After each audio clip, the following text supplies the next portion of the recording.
세상에 많은 사람들이 세상 살아가는데 두려움을 느낍니다. 그 이유는 세상에 악이 가득하여 이제는 언제 어디서든지 범죄의 피해자가 될 수 있기 때문입니다. 또한 생명을 위협하는 자연재해도 자주 발생하고 있습니다. 그래서 세상을 살아가는데 두려움을 느끼는 것입니다. 그리고 더욱이 그리스도인으로서 이 세상을 산다 하는 것은 우리로 하여금 더 큰 두려움을 느끼게 합니다. 왜냐하면 제가 여러 번 강조한 대로 세상은 결코 우리 믿는 자들에게 우호적이지 않기 때문입니다. 세상은 한 번도 믿는 자들에게 우호적인 적이 없었고 또 앞으로도 계속 주님 다시 오시는 그날까지 그러할 것입니다. 말씀드린 대로 육신의 생각은, 곧 세상의 생각은 하나님과 원수가 되기 때문에 세상은 그리스도인들을 미워할 수밖에 없습니다. 그래서 예수님은 세상에서는 너희가 환난을 당하나, 세상에서는 너희가 환난을 당하나 담대하라, 내가 세상을 이기었노라, 이렇게 말씀하신 것입니다. 세상에서는 우리가 환난을 당하는 것이 지극히 당연하다는 것입니다. 그래서 세상의 많은 정책들이 그리스도인들에게는 불리하게 만들어지고 세상의 가치관을 이해하기가 힘들어집니다. 그래서 어떤 사람들은 세상의 정치에 기대를 걸어보는 것입니다. 혹 예수를 믿고 하나님을 두려워하는 그러한 사람이 권력을 잡게 되면 우리가 두려워하지 않는 세상이 올까 기대를 해보지만, 여러분, 세상에는 신자보다는 비신자가 훨씬 더 많습니다. 또한 세상의 모든 사람들은 죄인이며, 그래서 권력을 가지게 되면 사람은 누구나 교만해지기 마련입니다. 그렇기 때문에 하나님을 진실로 두려워하는 그러한 정치인들을 만나보기가 힘든 것이고, 설령 그러한 사람들이 있다고 해도 수많은 비난과 반대에 직면하게 될 것입니다. 그래서 세상을 살면서 많은 사람들, 특히 우리 그리스도인들이 두려움을 느끼는 것입니다. 그런데 여러분, 이는 다니엘 시대 이스라엘 백성들도 마찬가지였습니다. 다니엘 시대의 이스라엘 백성들은 바벨론의 포로들이었습니다. 물론 바벨론 통치 아래에서 많은 자유를 누리기는 했지만 그럼에도 여러 가지 제재가 그들에게 있었을 것이 분명하고, 또한 정권이 바뀔 때마다 어떻게 될지 알 수 없는 그러한 미래로 인해서 불안했을 것이 분명합니다. 요즘 미국 사는 것도 그렇잖아요. 어떤 사람들은 시민권이 없고 또 불체자인 사람들은 이 사람이 정권을 맡으면 좀 편안한 것 같다가 다른 사람이 정권을 맡으면 또 불안해하고, 그러한 것들처럼 이스라엘 백성들도 바벨론 포로로 사는 것이 결코 쉽지 않았다는 것입니다. 오늘 본문 배경은 1절에 보시면 바벨론 벨사살 왕 원년으로 기록하고 있습니다. 벨사살 왕 원년이라고 한다면 바벨론의 마지막 왕 나보니두스가 아들 벨사살에게 그 통치를 맡기고 테마라는 곳에 거주하기 시작한 해로서 정확히 언제인지는 우리가 알 수가 없지만 바벨론이 메대와 바사 연합군에 의해서 멸망하기 얼마 전이라 하는 것을 우리에게 말해주는 것입니다. 그러니 나라가 멸망하기 전에 정세가 불안하여서 바벨론 사람들도 불안함을 느꼈을 것이고, 바벨론에서 포로 신분으로 살았던 이스라엘 사람들은 더더욱 자신들의 미래에 대해서 더욱 불안해했을 것이 분명한 것입니다. 더욱이 느부갓네살 왕의 총애를 받던 다니엘은 당시에 정부 요직에 있지 않았던 것으로 그렇게 보여집니다. 다니엘 5장에서 벨사살 왕이 잔치를 벌이는 중에 손이 나타나서 벽에 글자를 썼을 때 바벨론의 지혜자들에게 글자를 읽고 해석할 것을 명령하였지만 아무도 할 수 없었던 것을 여러분 기억하실 것입니다. 그때 왕비가 다니엘을 추천하였는데 벨사살 왕은 다니엘을 모른 척하였습니다. 마치 처음 보고, 다니엘이라는 인물을 처음 보고 처음 들은 것처럼 그렇게 행동한 것으로 봐서는 다니엘이 관직에서 물러나 있었다 하는 것을 우리가 알 수 있는 것입니다. 다니엘이 관직에 있을 때에는 그래도 이 느부갓네살 왕이 하나님을 진심으로 믿고 의지했는지는 알 수가 없지만 그럼에도 불구하고 다니엘이 그의 꿈을 해석하여 주고 지혜롭게 행함으로 인해서 그가 하나님을 경외하게 되었고 다니엘을 총애했습니다. 그렇기 때문에 당시의 유대인들도 비록 포로이기는 하지만 다니엘로 인하여 상당한 자유를 누렸을 것으로 그렇게 보여지는 것입니다. 그러나 이 나보니두스와 벨사살은 느부갓네살과는 달랐습니다. 나보니두스는 바벨론의 신에게 심취되어 있던 그러한 사람이었습니다. 나보니두스가 왕이면서도 테마라는 도시를 건설하고 통치를 그 아들 벨사살에게 넘겨준 채 바벨로니아를 떠나서 이 테마에 거주하고 있었던 것은 종교적인 이유 때문이었다. 그렇게 말씀드렸습니다. 곧 바벨론의 신이 그에게 그렇게 하라고 이야기했다고 생각했기 때문에, 그것을 믿었기 때문에 바빌로니아를 떠나서 테마에 있었던 것입니다. 그만큼 바벨론 신에 심취되어 있었습니다. 벨사살 역시 메대와 바사의 연합군이 바벨로니아로 진군해오는 그 극박한 상황 속에서 잔치를 열고 술에 취해 있었을 정도로 제정신이 아닌 사람이었습니다. 그런데 이것 역시도 바벨론 신의 마음을 위로하고 그래서 전쟁에서 승리를 얻기 위한 종교적 행위였다고 그렇게 말씀드렸습니다. 그러니 이 나보니두스나 벨사살이나 하나님을 알지 못하였고 그러므로 유대인들에게 결코 우호적이지 않았을 것이 분명한 것입니다. 그래서 이스라엘 사람들은 모두가 알 수 없는 그 미래로 인해서 불안해하고 있었을 것이 분명한 것입니다. 벨사살 원년에 이렇게 환상을 보여주셨다는 것은 이스라엘 백성들이 그 안에서, 바벨론 안에서 얼마나 불안해했는가, 그것을 보여주시는 것입니다. 그런데 그러한 때에 하나님께서 다니엘에게 환상을 보여주신 것입니다. 그리고 다니엘이 보는 환상은 네 짐승에 관한 그러한 환상이었습니다. 하늘에서 큰 바람이 바다로 몰려 불었는데 그러자 큰 짐승 넷이 바다에서 올라왔습니다. 첫째 짐승은 사자와 같은데 독수리의 날개를 달고 있었고, 그리고 얼마 후에는 그 날개가 뽑혔으며 땅에서 들려 사람처럼 두 발로 서게 함을 받았다. 그렇게 말씀하십니다. 둘째 짐승은 곰과 같은데 몸 한쪽을 들었고 입의 이빨 사이에는 갈빗대가 3개가 물려 있었다. 그렇게 말씀하십니다. 그리고 어떤 사람들의 소리가 들려서 말하기를 일어나서 많은 고기를 먹으라. 그렇게 말했습니다.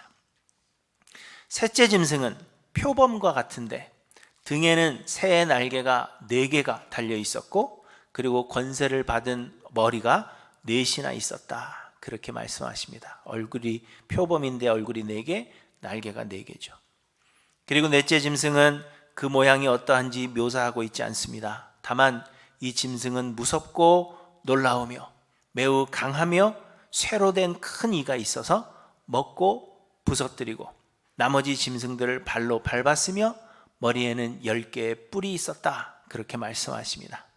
그리고 후에 작은 뿔이 그 10뿔 사이에서 나왔는데 3개의 뿌리까지 뽑혔으며 이 작은 뿔에는 사람의 눈 같은 그러한 눈들이 있고 또 입이 있어서 큰 말을 했다. 그렇게 말씀하고 있습니다. 이게 다니엘이 본 네 짐승의 환상입니다.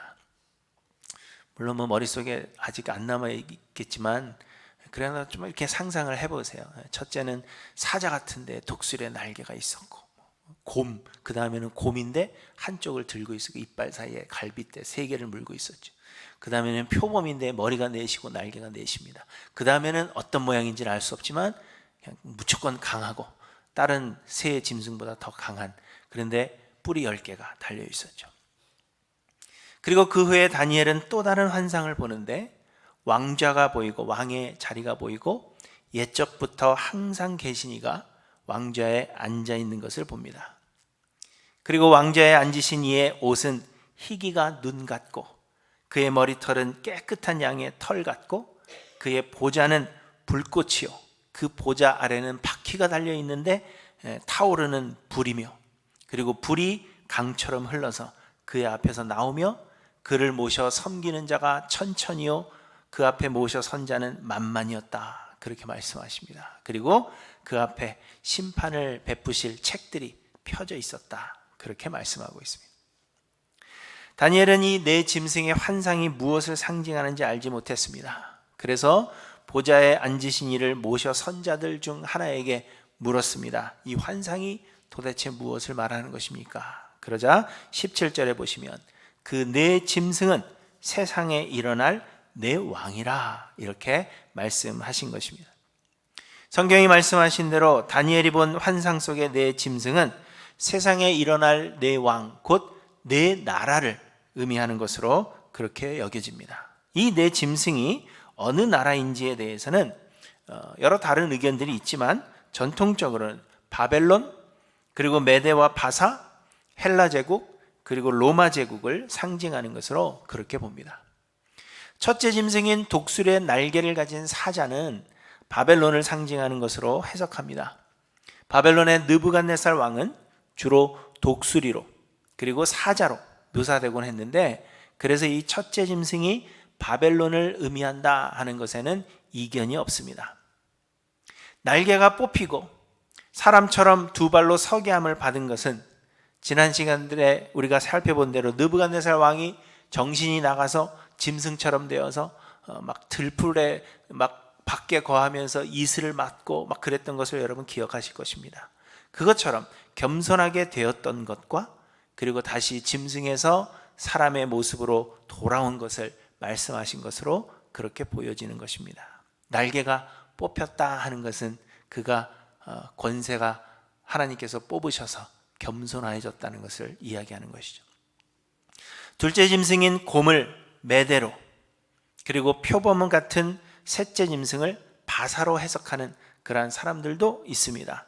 그런데 그러할 경우에는 넷째 짐승이 헬라 제국이 되는 것입니다. 이렇게 넷째 짐승을 헬라 제국으로 해석하는 이유는 오늘 읽지는 않았지만 25절에 그가 지극히 높으신 이를 말로 대적하며 또 지극히 높으신 이의 성도를 괴롭게 할 것이라 이렇게 말씀하셨기 때문입니다. 이 25절은 넷째 짐승에 관한 이야기인데, 넷째 짐승이 지극히 높으신 이를 말로 대적하며 또 지극히 높으신 이의 성도를 괴롭게 할 것이라 이렇게 말씀하셨다는 것입니다. 그런데 이를 제단 위에 돼지를 바쳐서 성전을 더럽게 하고 성전 안에 제우스 신상을 세우고 그리고 유대인들을 박해한 헬라 제국의 안티오쿠스 4세를 말하는 것이 아니냐, 많은 사람들이 그렇게 보는 것입니다. 그래서 이 넷째 짐승을 헬라 제국이 아닌가 그렇게 생각하는 사람들이 있는 것입니다. 그러나 이 다니엘이 본 네 짐승의 환상은 느부갓네살 왕의 첫 번째 꿈, 여러분 기억하십니까? 다니엘 2장에서 느부갓네살 왕이 첫 번째 꿈을 꾸었던 그 신상과 비슷한 면이 있는데, 그 신상이 네 나라를 상징하는 것으로 그렇게 말씀을 드렸습니다. 그래서 둘째 짐승인 곰은 메대뿐만이 아니라 메대와 바사를 동시에 상징하는 것으로 보는 것이 옳습니다. 곰이 한쪽 몸을 들었다 한 것은 메대가 바사에 흡수되어서 한쪽이 부각되는 것을 상징하는 것이고, 곰의 이 사이에 물린 그 새 갈빗대는 바사가 정복한 리디아와 바벨론과 이집트인 것으로 보여집니다. 그리고 그 외에도 더 많은 고기를 먹으라 한 것으로 봐서 더 넓은 땅을 이 바사 제국이 정복한 것으로 그렇게 해석을 합니다. 셋째 짐승인 표범은 헬라 제국을 상징하는 것으로 보는데, 날개가 넷이고 머리가 넷인 것은 알렉산더 대제 이후에 나라가 넷으로 갈라진 것을 의미하는 것으로 그렇게 봅니다. 표범은 굉장히 빠른 맹수입니다. 그래서 알렉산더 대제가 얼마나 빨리 그의 세력을 확장시킬 것인가 하는 것을 말씀해 주시는 것으로 그렇게 해석을 하는 것입니다. 그리고 넷째 짐승은 로마 제국을 의미한다고 해석합니다. 느부갓네살의 첫 번째 꿈에서 로마 제국을 쇠와 같이 강한 나라로 그렇게 묘사하고 있는데, 다니엘의 환상에서도 동일하게 쇠와 같은 이빨을 가졌다 그렇게 이야기합니다. 그리고 넷째 짐승에게서 10뿔이 나온 것은 로마 제국의 전성기가 지난 후에 나라가 10개로 갈라지게 되는데 그것을 의미한다고 보는 것입니다. 이렇게 네 짐승은 바벨론 이후에 일어나게 될 그 네 나라를 상징하는 것으로 그렇게 보여집니다. 그리고 다니엘이 본 왕자의 좌정하신 옛적부터 항상 계신 이는 누구일까요? 누구요? 이렇게 자신이 없으세요? 여러분 생각하는 그분 맞아요. 하나님이십니다. 하나님은 옛적부터 항상 계시니 곧 스스로 존재하시며 영원하신 분이시기 때문에 이것이 하나님을 상징하는 것으로 그렇게 봅니다. 그리고 인자 같은 이가 하늘 구름을 타고 옛적부터 항상 계신 이에게 나오는데 이 인자 같은 이, 구름을 타고 오시는 인자 같은 이는 누구예요? 예수 그리스도를 의미하는 것입니다.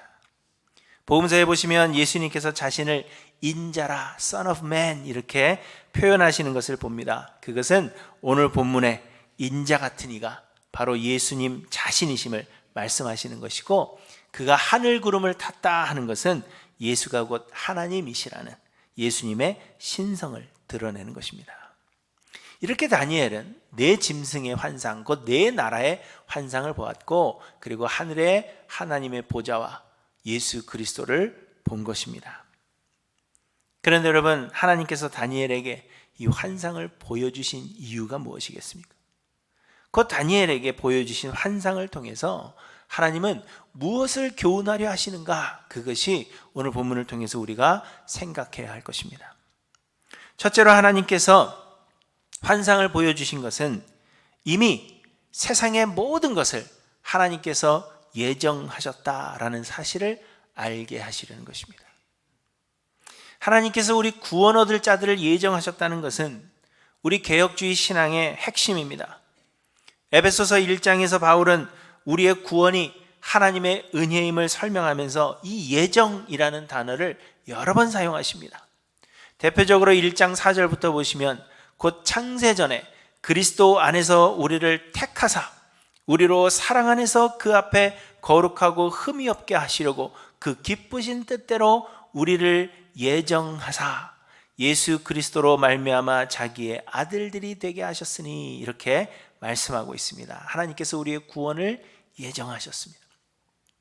로마서 9장에서 바울은 하나님께서 이스라엘을 택하신 것에 대해서 이야기하면서 이렇게 말씀하십니다. 리브가가 우리 조상 이삭 한 사람으로 말미암아 임신하였는데 그 자식들이 아직 나지도 아니하고 무슨 선이나 악을 행하지 아니한 때에 택하심을 따라 되는 하나님의 뜻이 행위로 말미암지 않고 오직 부르시는 이로 말미암아 서게 하려 하사 에서가 아닌 야곱을 택하셨다는 것을 미리 예정하셨다는 사실을 말씀하고 있습니다.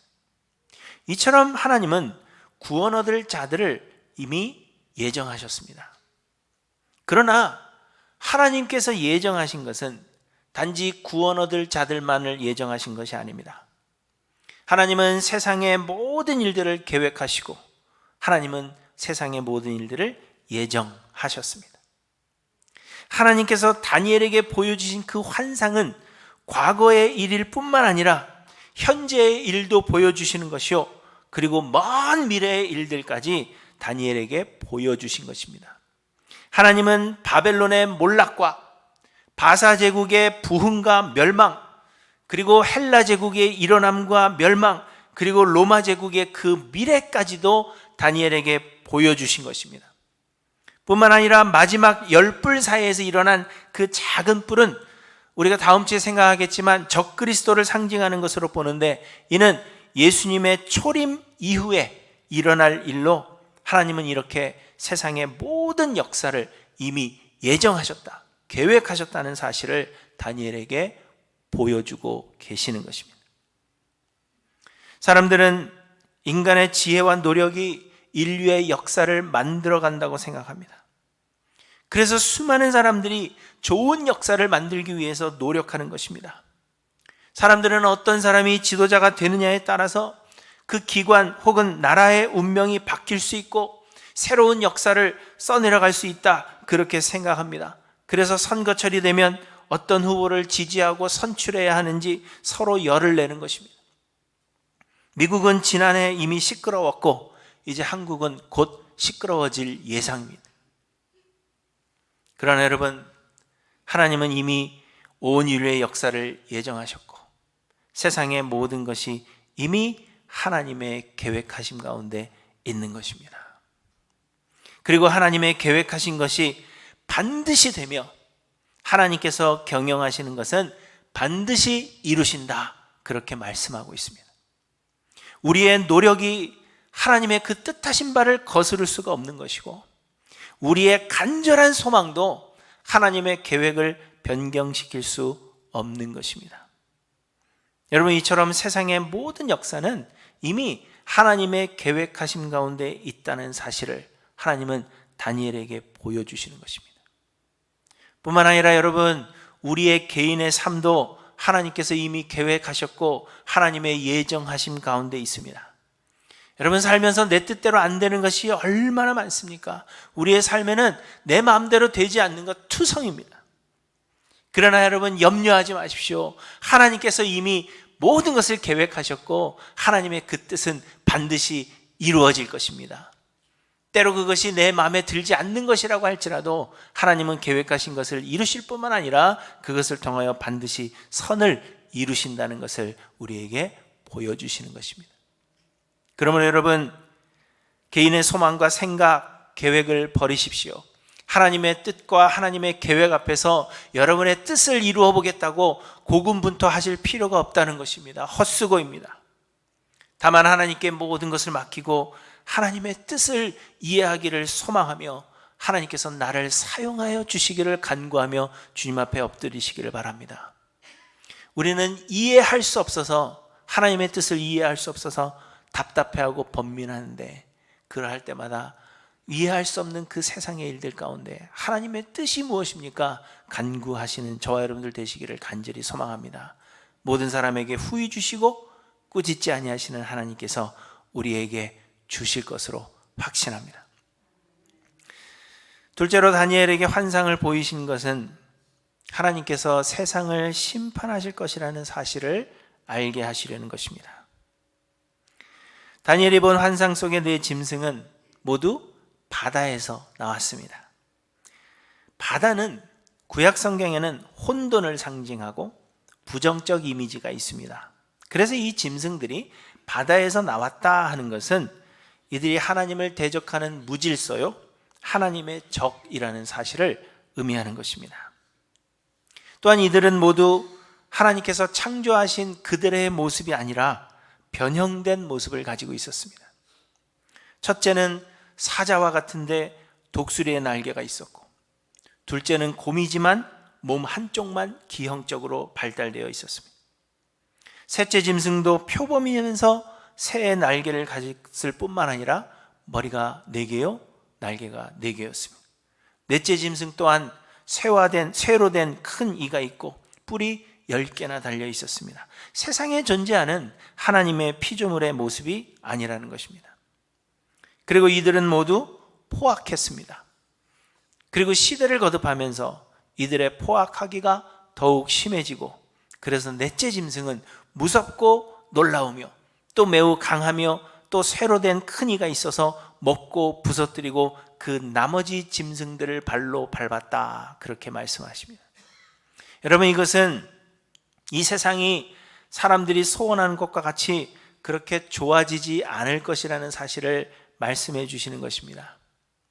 많은 사람들이 좋은 세상을 기대하며 그런 세상 만들기 위해 많은 노력과 수고를 하지만 여러분, 그런 세상은 결코 오지 않을 것입니다. 왜냐하면 하나님은 이 세상의 멸망을 계획하셨기 때문입니다. 여러 번 강조한 대로 이 세상은 영원하지 않습니다. 우리 예수님께서 다시 오시는 그날에 모든 믿는 자들은 부활하여 공중에서 우리 주님을 만나게 될 것이고, 그리고 예수 그리스도와 함께 하늘나라로 옮겨지게 될 것입니다. 그리고 이 세상은 모두 불타서 없어지게 될 것입니다. 요한계시록 21장 1절에 내가 새 하늘과 새 땅을 보니 처음 하늘과 처음 땅이 없어졌고 바다도 다시 있지 않더라, 이렇게 말씀하십니다. 그리고 하나님은 그날에 온 세상을 심판하실 것입니다. 요한계시록 20장에 요한이 마지막 날의 환상을 보는데 이렇게 이야기합니다.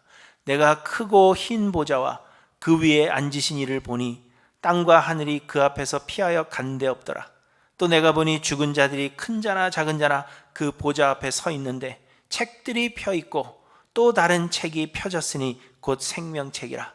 죽은 자들이 자기 행위를 따라 책들에 기록된 대로 심판을 받으니 바다가 그 가운데서 죽은 자들을 내주고 또 사망과 음부도 그 가운데서 죽은 자들을 내주매 각 사람이 자기의 행위대로 심판을 받고 사망과 음부도 불못에 던져지니 이것은 둘째 사망이라 곧 불못이라.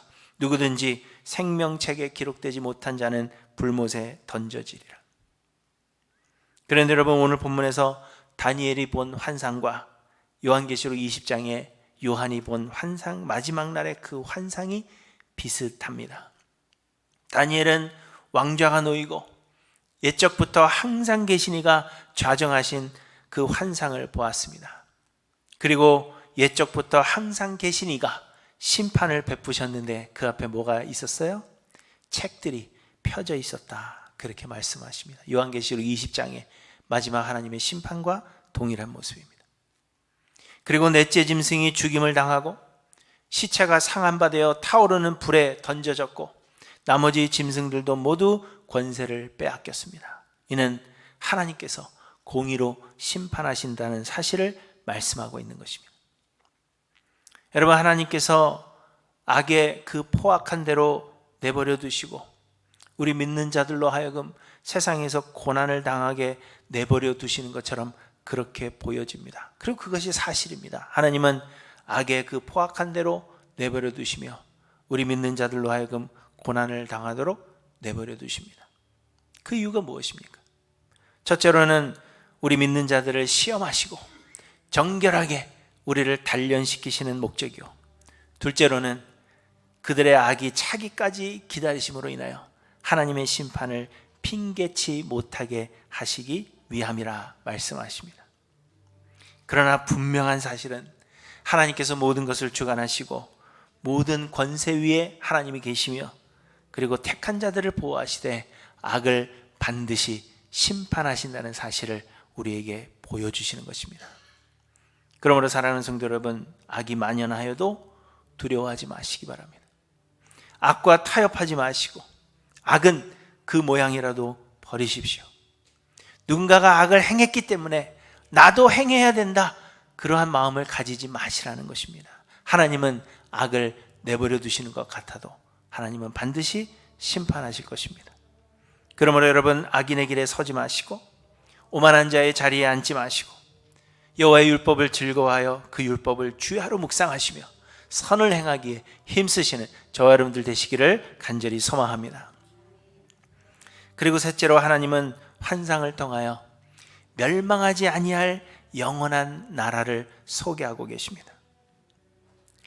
다니엘이 마지막으로 본 환상은 인자 같은 이가 하늘 구름을 타고 와서 옛적부터 항상 계신 이에게 나아가 그 앞으로 인도되었는데 옛적부터 항상 계신 이가 그에게 권세와 영광과 나라를 주었다는 것입니다.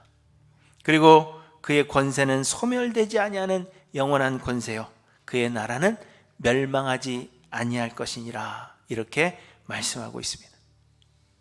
말씀드린 대로 옛적부터 항상 계신 이는 성부 하나님이십니다. 그리고 인자 같은 이는 하나님이시면서 죄인들을 구원하시기 위해 인간이 되신 예수 그리스도를 의미하는 것입니다. 세상의 모든 나라들은 잠시 동안 권세가 있고 힘이 있는 것처럼 보여서 우리를 두렵게 합니다. 그러나 결국에는 쇠퇴하고 사라지며 하나님의 심판 앞에 서게 될 것임을 말씀하고 있는 것입니다.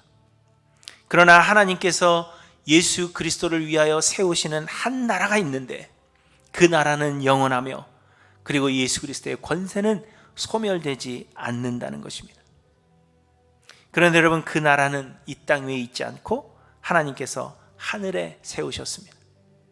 요한계시록 21장에 보시면 내가 새 하늘과 새 땅을 보니 처음 하늘과 처음 땅이 없어졌고 바다도 다시 있지 않더라, 이렇게 말씀하시고는 또 내가 보매 거룩한 성 새 예루살렘이 하나님께로부터 하늘에서 내려오는데 그 준비한 것이 신부가 남편을 위하여 단장한 것 같더라. 이렇게 말씀하십니다. 예수 그리스도를 위한 나라는 하나님께서 하늘에 세우셨다는 것입니다. 그렇지만 여러분, 우리가 이 땅을 사는 동안에도 예수 그리스도는 성령으로 우리 믿는 자들 안에 거하사 그리스도의 통치를 우리 가운데 이루시고, 그래서 하늘나라를 이 땅에서도 맛보고 영위하게 하시는 것입니다. 그래서 예수님은 하나님의 나라는 볼 수 있게 임하는 것이 아니요 또 여기 있다 저기 있다고도 못하리니 하나님의 나라는 너희 안에 있느니라, 이렇게 말씀하신 것입니다. 또한 예수님은 하나님의 나라가 이미 너희에게 임하였다, 그렇게 선포하셨습니다. 사랑하는 성도 여러분, 그러므로 이 땅에서 좋은 세상을 기대하시기보다 영원한 주의 나라를 소망하며 하나님 나라가 내 안에 임하기를 간구하시는 저 여러분들 되시기를 간절히 소망합니다. 누구든지 예수 그리스도를 믿으며 그분께 삶을 드려 결단하면 하나님의 나라가 그 안에 임한 것입니다. 그리고 우리는 그 영원한 하나님의 나라, 곧 하늘나라로 주님 다시 오시는 그날에 옮겨지게 될 것입니다. 그러므로 여러분, 세상이 좋아지기를 기대하지 마십시오. 여러분이 누구를 뽑느냐, 누구를 지지하느냐, 여러분 마음입니다. 어떤 사람들은 어떻게 그리스도인이 이 사람을 지지할 수 있느냐 얘기하는데, 또 돌아보면 그럼 또 그리스도인이 어떻게 또 이 사람을 지지할 수 있습니까? 세상에는 선한 자가 없습니다. 그래서 우리가 누구를 지지하든지 간에 그것은 하나님의 뜻이 될 수가 없는 것입니다. 하나님은 다 계획이 있으시고 이미 하나님의 뜻을 이루실 것입니다. 중요한 것은 이 세상의 나라의 모든 권세는 사라지고 하나님의 심판 앞에 서게 될 것이지만, 하나님께서 예수 그리스도를 통하여 세우시는 하나님의 나라는 그 권세가 영원하며 소멸되지 아니할 것임을 우리에게 말씀하십니다. 여러분, 어느 나라에 속하기를 원하십니까? 이 땅이 좋아지기를 원하십니까? 아니면 하나님께서 세우시는 그 영원한 하나님의 나라에 들어가기를 소망하며 지금부터 그 나라를 여러분의 심령에 소유하기를 원하십니까? 무엇을 원하십니까? 하나님의 나라가 내 안에 건설되기를 소망함으로 하나님 앞에 엎드려 은혜를 간구하시는 저 여러분들 되시기를 소망합니다. 급변하는 세상 정세 속에서 다니엘을 비롯한 이스라엘 사람들은 두려웠을 것입니다.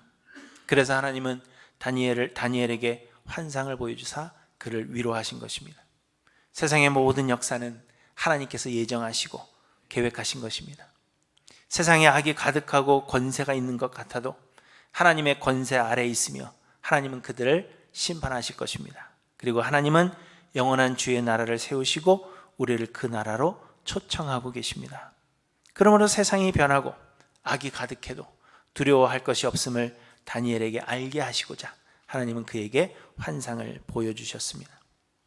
여러분, 마찬가지로 우리가 사는 이 세상은 악이 가득하고 그 악이 승승장구하는 것처럼 보여서 우리에게 두려움을 주는 것이 사실입니다.